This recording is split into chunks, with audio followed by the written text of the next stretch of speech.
Cek cek, Assalamualaikum warahmatullahi wabarakatuh. Selamat pagi anak-anakku, apa kabar kamu hari ini? Salam damai sejahtera untuk kita semua. Kali ini kita akan belajar PLBJ, Tugu-Tugu di Jakarta. Bagian pertama. Nah, mengenal tugu di Jakarta. Jadi di Jakarta ini banyak sekali tugu-tugu atau monumen peringatan yang harus kamu ketahui. Apa sih arti tugu? Tugu adalah tiang besar dan tinggi terbuat dari batu bata dan bahan lainnya. Tugu berfungsi sebagai penanda suatu tempat, peristiwa sejarah, untuk mengenang seorang tokoh, negarawan, atau pahlawan gitu ya. Nah, tugu berdasarkan fungsinya dibagi menjadi 4. Yang pertama adalah tugu peringatan. Tugu peringatan dibangun untuk memperingati suatu peristiwa bersejarah atau peristiwa penting. Contohnya seperti Tugu Monas, Tugu Dirgantara, dan Tugu Tani. Kemudian yang kedua adalah Tugu Patung. Tugu Patung yang dibuat untuk mengenang tokoh tertentu yang berkaitan dengan peristiwa yang terjadi di tempat tersebut. Contohnya seperti Tugu Proklamasi. Kemudian yang ketiga adalah Tugu Penanda Jejak, yaitu tugu yang dibuat sebagai penanda jejak untuk keperluan membantu perjalanan, khususnya mempermudah penunjuk arah. Yang terakhir adalah Tugu Gapura, yaitu tugu yang dibuat untuk menandakan pintu masuk menuju ke lingkungan tertentu. Contohnya tugu yang terdapat di perbatasan kota atau provinsi.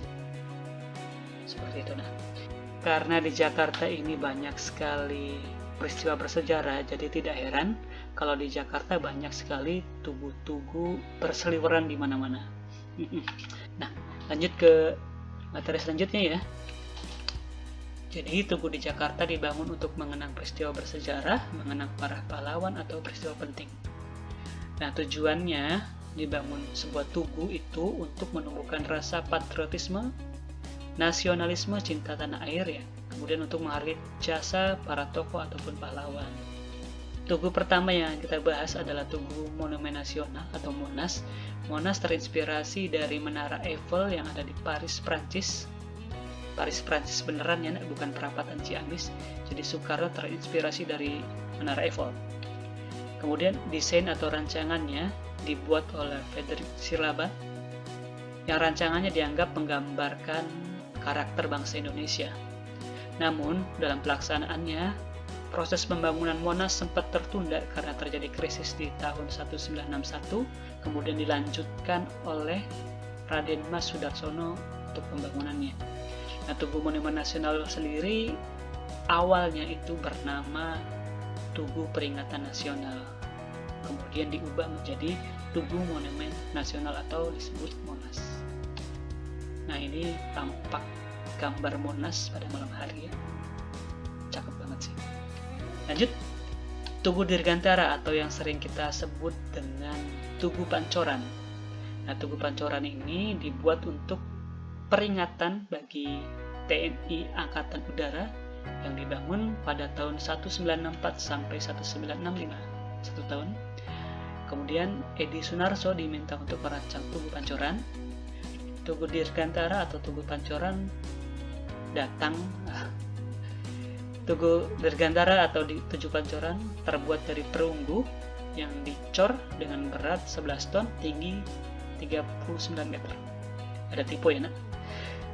Tujuan dibangunnya adalah untuk menunjukkan semangat kedirgantaraan bangsa Indonesia, menunjukkan kejujuran dan keberanian. Nah, bentuk patungnya sendiri terinspirasi dari tokoh pewayangan. Nah, mukanya itu, raut mukanya adalah Gatot Kaca. Tugu selanjutnya adalah Tugu Selamat Datang. Tugu ini terletak di jantung kota Jakarta, atau tugu ini sering disebut juga Tugu Bundaran HI ya. Jadi tujuan awalnya dibuat untuk menyambut tamu kehormatan dan atlet Asian Games tahun 1962. Jadi atlet-atletnya itu pada tahun itu berada di Hotel Indonesia. Tugu Selamat Datang terbuat dari perunggu dengan tinggi 10 meter dengan tinggi patung 7 meter. Ini Tugu Selamat Datang. Oke. Terima kasih atas perhatiannya. Materi PLBJ bagian pertama sudah selesai, kita akan lanjut nanti minggu depan di bagian kedua. Nah, tugas kamu adalah menceritakan asal-usul nama tugu di Jakarta. Jadi, carilah sejarah atau salah satu tugu di Jakarta, boleh dari buku ataupun di internet. Kemudian, tulislah kembali sejarah tugu tersebut. Setelah itu, bacakan kisah dari sejarah tugu tersebut. Bisa dikirim melalui video ataupun voice note. Terima kasih atas perhatiannya, tetap jaga kesehatan. Assalamualaikum warahmatullahi wabarakatuh. Dadah anak-anakku.